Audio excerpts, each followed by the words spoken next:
paring Renz, maraming magulang pa rin ang nag-last minute shopping kahapon para sa pasukan ngayon, pero hindi lahat nakakabili ng kailangan nila para sa kanilang mga anak. Buti na lang pare, no? May ilang grupo na nagbagandang loob na namahagi ng libreng school supplies sa isang barangay sa Quezon City.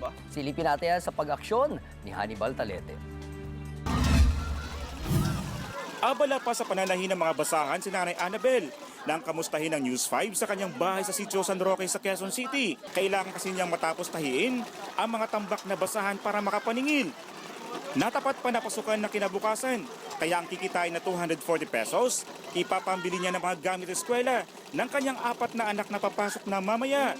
Pero di ito sapat na pambili ng sapatos, bag at uniforme. Makabili ako sa panganay ko lang magi-grade 8 pero yung sa mga elementary ko hindi po sapat ang kita ng asawa ko dito lang po kami kumukuha sa basahan. Kaya laking tuwa niya na magmagandang loob ang Urban Poor Resource Center of the Philippines na mamahagi ng libreng school supplies sa kanila. 100 estudyante sa elementarya ang makakatanggap ng set ng school supplies, kabilang narito ang 3 anak ni Nanay Annabel. Salamat po sa nagbigay nito. Ito yung mga bags na naglalaman ng mga notebooks na umaabot sa 10 piraso ang laman ng bag nito. At bukod sa mga notebook, meron din ibinigay sila dito.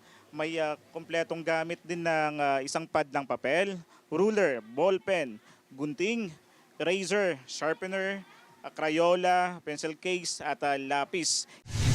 Etong Sitio San Roque ay isa sa mga pinakamahihirap na barangay lalo na yun nga nalalapit yung kanilang demolition bagamat 6 na taon na silang nananatili dito.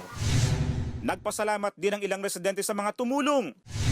Una po, masaya kami kasi merong nagbigay ng ganito sa amin.